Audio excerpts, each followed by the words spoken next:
제9강 베드로전서 1장 3절에서 9절 제목 구원 찬송. 찬송은 은혜를 받은 자라야 할 수 있습니다. 그런데 믿는 자가 어찌하여 찬송이 안 나올까요? 은혜를 받기는 받았어도 찬송을 못하는 자는 받은 은혜를 깨닫지 못한 까닭입니다. 첫째, 믿으면 천국 가는 것은 떼어놓은 당상입니다. 둘째, 예수 믿는 것은 옳은 일 하기 위함입니다. 셋째, 신자는 착한 양심을 써야 합니다. 넷째, 그러면 예수님의 은혜를 깨닫게 됩니다. 다섯째, 그 은혜를 깨달으면 찬송하게 됩니다. 3절, 우리 주 예수 그리스도의 아버지 하나님, 구주 되신 이름입니다. 첫째, 우리 주는 나를 주장하시는 분이라는 뜻입니다. 둘째, 예수는 우리를 죄 가운데서 구속해 주시고, 셋째, 그리스도는 하나님으로 오신 영입니다. 예수는 인성, 그리스도는 신성이, 양성이 합하여 우리 구주가 되십니다.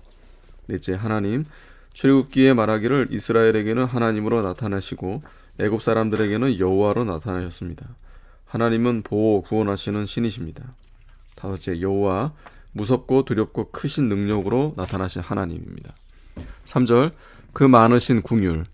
우리는 육신의 불쌍한 것을 모릅니다. 하나님은 불쌍히 여기는 마음이 불이 붙습니다. 그 불쌍히 여기는 마음으로 우리를 거저 구원하셨습니다. 우리도 어떻게 하면 불쌍히 여기는 마음을 많이 가질 수 있을까? 불쌍히 여기는 마음을 쓰지 않으면 힘이 줄어집니다. 쓰면 발전하고 향상합니다. 예, 광대의 머리가 뒷발꿈치로 닿는다.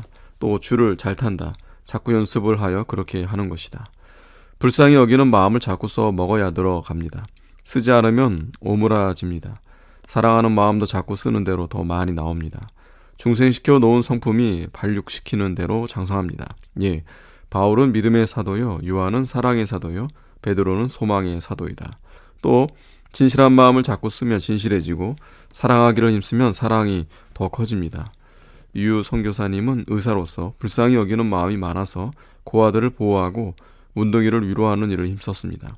그리하여 다른 선교사들이 시기하리만큼 많은 사람들에게 많은 사랑을 받았습니다.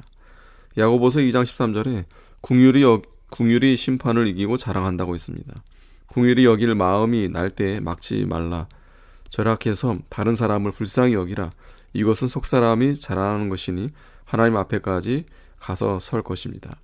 믿는 사람이 남을 위하여 불쌍히 여기다 가면 얼마나 영광인가. 궁휼이 여겨 구제하면 첫째, 기쁨을 심중에 갖게 되고, 둘째, 덕을 세우고, 셋째, 예수님이 기뻐합니다.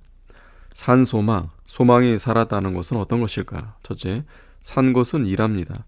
소망대로 일합니다. 소망이 있으나 아무 일도 할 수 없는, 즉 무엇을 했으면 좋겠다는 생각만 가지고 일하지 않는 것은 죽은 소망입니다.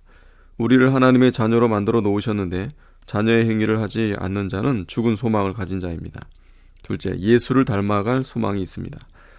내가 예수를 닮아갈 수 있다 하고 일을 하지 않는 자는 죽은 소망을 가졌습니다. 하나님의 자녀가 되어 예수를 닮아갈 일을 해나가는 자는 산소망을 가진 자입니다. 생각과 말뿐 아니요, 실제로 그 산소망을 가진 대로 일하는 것은 중생한 영혼이 일하는 것입니다. 나도 예수님과 같이 될 수 있다는 자부심을 가진 자라야 됩니다. 예수님과 같이 되겠다는 산소망의 바탕은 중생한 영혼입니다. 중생한 영혼은 능치 못할 것이 없습니다. 믿는 자에게 능치 못할 것이 없다. 힘써 나아가야 점점 장성하여 상 받는 구원에 참여하는 것입니다. 산소망을 못 가지면 해 받는 구원입니다. 예수님 닮아가는 산소망을 달성하려면 중생한 영혼을 써 먹어야 하고 양심을 똑바로 쓰고 일심정력을 다해야 합니다. 4절, 하늘에 간직하신 것이라. 첫째, 내세에도 울이 있을 곳이 있습니다. 둘째, 내세에도 영에 쓸 물건이 있습니다. 많은 것으로 내게 맡기리니 내 주인의 즐거움에 참여할지어다 라고 했습니다. 저 세상에서는 아무 일 없이 여기저기 왔다 갔다 하라는 것이 아닙니다. 우리를 저 세상에서 귀중히 쓰시려고 우리를 기르십니다. 아무것도 안 하고 꼼짝하지 않는 것은 복이 아닙니다. 그것은 못할 일입니다. 일하는 것이 즐거움이고 노는 것은 못할 것입니다. 천국에서 놀리는 것은 복이 아닙니다. 일자리를 맡겨주신 것입니다. 10골, 5골을 맡기겠다고 했습니다. 천국의 기업을 있게 하십니다. 일할 자격을 만들어야 맡깁니다. 천국에도 각각 할 일, 분깃이 있습니다. 심판에 대하여 첫째, 신자는 믿음에 따라 행한 대로 행위 심판을 받고 상을 받습니다. 둘째, 불신자는 대심판을 받습니다. 지옥에도 차별이 있습니다. 성령의 역사는 목사가 피땀을 섞어야 성령께서 쓰십니다. 목사가 피땀을 섞으면 성령이 붙잡고 큰 일을 하십니다. 큰 은혜가 강같이 쏟아져 나옵니다. 목사의 피땀을 섞지 않으면 성령의 은혜를 막는 것입니다. 또 심령을 살리지 못하고 죽입니다. 하늘의 기업을 얻으려면 원업이 되는 기업을 얻어야 됩니다. 천국의 모든 것은 부업입니다. 이 세상에서 원기업을 얻으면 저 세상에서 부업을 얻는 것입니다. 원업은 아버지를 닮아가야 합니다. 예, 장자이면 장자된 바탕이 있어야 합니다. 그것은 아버지를 닮는 것입니다. 그 터 되는 기업은 예수님을 닮아가야 합니다. 구원을 이루어 나아가야 천국 기업을 받습니다. 내세의 기업은 참으로 귀한 것으로 영원히 빛나는 것입니다. 구원을 이루어 나아가면 천국에서 가장 좋은 기업을 맡기는데 5고울, 10고울 등의 영광의 기업을 맡기는 것입니다. 결론, 소망이 있거든 일심정력하여 예수님을 닮아가라. 아멘.